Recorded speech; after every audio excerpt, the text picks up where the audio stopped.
Israel has flown air attacks against Iran on the 26th of October, and by now we have the first battle damage assessment thanks to satellite pictures. In this video, we're going to discuss how did they do it, which damage did they do, and what will be the consequences. As said, all of this we'll discuss in this video.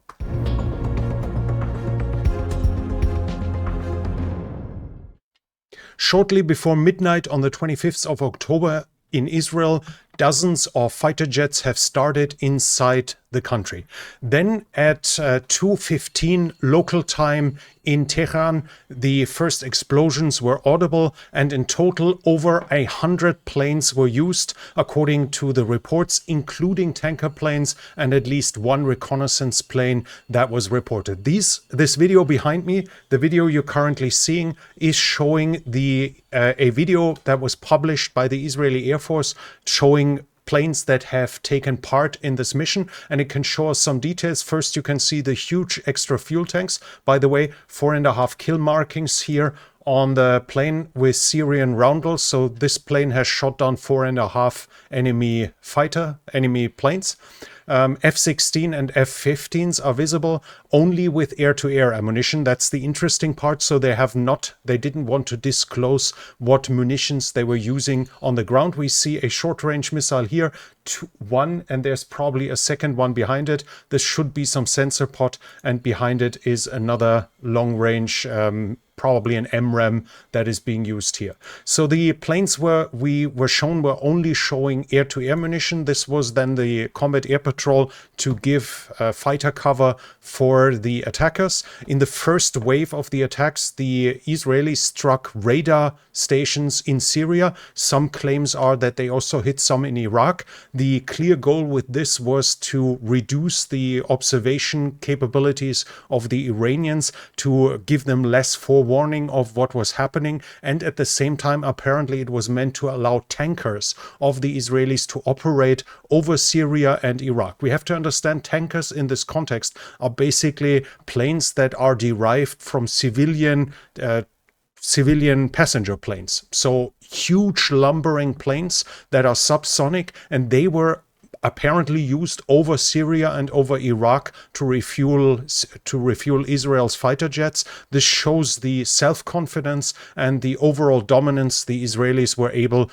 to present here in this context. The second wave then was concerned with SEAD and DEAD, so suppression of enemy air defense and destruction of enemy air defense, focusing on Iranian surface-to-air missile systems. According to the reports, they hit all the remaining radar stations for the Iranian S-300 and S-400 radar systems, which blinded Iran mostly completely. After that, they had full freedom of movement, and the third wave then attacked targets, mostly in drone and missile production, but also bases for the systems itself. In total, the attacks were flown at a distance of up to 1,600 kilometers, and according to the reports, the Israelis have likely used missiles, air-launched ballistic missiles of the type ROX and Golden Horizon. This should be ROX or similar to the ROX. What we see here, just so you have the average size comparison, they are air-launched ballistic missiles that were likely used for those attacks. In the Pentagon leaks that were recently published on Telegram, it showed that the US had surveilled the preparation of 16 Golden Horizon ALBMs and of 14 ROX, showing us the number that was likely used, or that was at least part of it, of the strike package. In total, this was likely the most complicated air attack in decades. 100 combat planes had to be coordinated in a joint attack over long distance, coordinated with tankers over two hostile countries. And in total, the Israelis managed to not only strike their targets, but all of the planes came back. And according to the Israelis themselves, F-35s were even operating over Iran's airspace without getting engaged or without getting successfully engaged. So let's talk about what Israel managed to achieve in this. Israel has, according to reports, told Iran actually that they're going to attack several hours before, according to the reports, including telling them which were the targets that will be struck, and they gave warning to Iran. The target of this, the aim of this, to tell the Iranians ahead what will be struck, was clearly so it allows the Iranians to evacuate personnel, to reduce the damage to personnel, to humans. This would obviously make it less likely for Iran to be forced to strike back if they hadn't suffered huge losses. The targets were mostly military targets, including radar system and SAM stations, but also a UAV factory and rocket production, missile production. Tehran, Karach, Isfahan, Shiraz were among the targets, and we have here the military complex Parchin, which was also hit. This is close to Tehran. Here the Talegan 2 was hit, which is down here. This was a warehouse, according to Mossad data that was leaked. There were stored in this building, the Iranians stored machinery that they had used for their nuclear weapons program when they were forced to give it up, or after they were forced to give it up 2 decades prior. So this was supposedly where technical machinery was stored that could help the Iranians with their goal towards a nuclear weapons. And they were struck, and they also hit 3 mixing buildings that you can see here changing in their appearance on the satellite pictures. Those buildings were used to mix fuel for the missiles of Iran.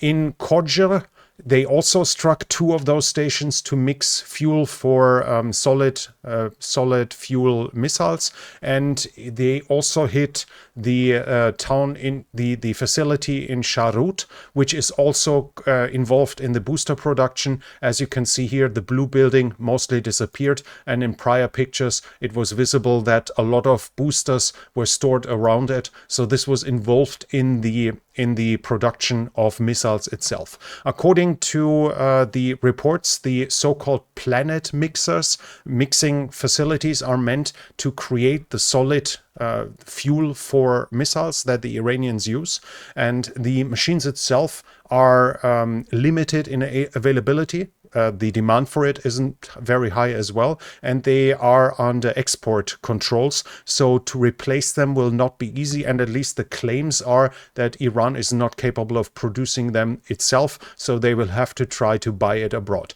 This will take many months. The most optimistic number was that it will only take them a year to replace them. In total, it's being said that they hit 12 to 20 of those that were destroyed. The Saudi Elaf, a news outlet, said these facilities that were hit were producing the fuel for the Khaybar Jar and the Qasem. Those were the 2 missile types that were used for the Iranian strike against Israel at the beginning of October. Also, Saudi Elaf said the repairing of the facilities will take 2 years, not less the production of the building. Obviously, that can be repaired quicker, but the planet mixer, those are much more difficult to replace. And according to the Saudi Elaf, this will take 2 years. As said, the most optimistic guess I found was a year. So this means that the ability for Iran to recreate, to produce more fuel for its missiles